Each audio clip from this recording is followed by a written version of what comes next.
It's a great pleasure to be here.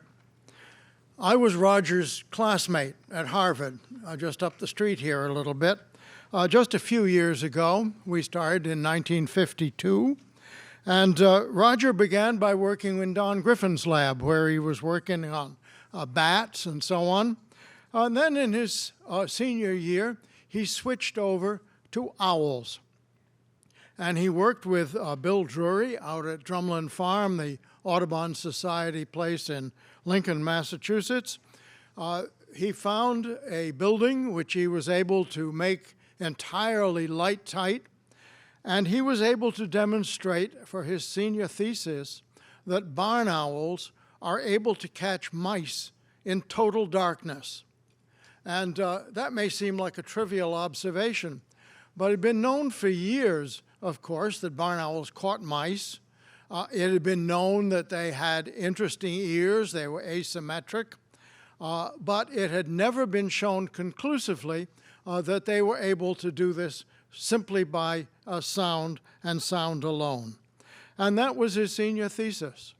He then moved to Cornell and at the Laboratory of Ornithology, where he worked with Bill Dilger.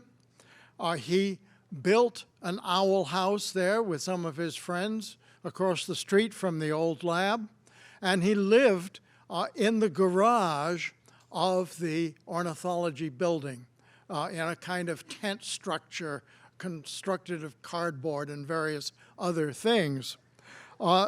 There he really was able to demonstrate again that the owls were able to catch mice in total darkness. They did this solely by acoustic cues, and made several other really interesting observations about his owls. But perhaps most importantly, Roger was a cellist, and because of his interest in music, he met Katie Boynton, the daughter of a Cornell professor, and they got married and had children, some of whom are here today. And that really, in some ways, I think, transformed his life. He taught biology with Tom Eisner, introductory biology, and there are all sorts of stories about Roger as a TA and his activities doing that. And he then completed his PhD in my laboratory, which was then at Harvard, but also, it turns out, in the garage at Drumlin Farm, and was able to show in detail how the feathers and the offset ears of the barn owl enabled it to do that really interesting trick of catching mice in total darkness. And it turns out it's the high frequencies that matter, frequencies above 9,000 cycles per second. Mouse squeaks, leaf rustlings, chewing noises, any of those kinds of things apparently give away your location to an owl. He then moved on to Tufts when he received his PhD to work with Ken Roeder, and that worked very well. He spent about 5 years at Tufts, progressing from a postdoc up to an assistant professor. He built a laboratory, a home laboratory for Ken when he retired, so that Ken could continue to do research. And then he moved on to the Rockefeller and to whales. And we've heard about the whales. We're going to hear a lot more about the whales. It's an absolutely incredible story. I moved on from Harvard to Tufts and then to SUNY Stony Brook down on Long Island. And I had two graduate students who were really interested in things marine. Chris Clark was interested in whales and whale communication, and Bernd Verzig was interested in dolphins and their behavior.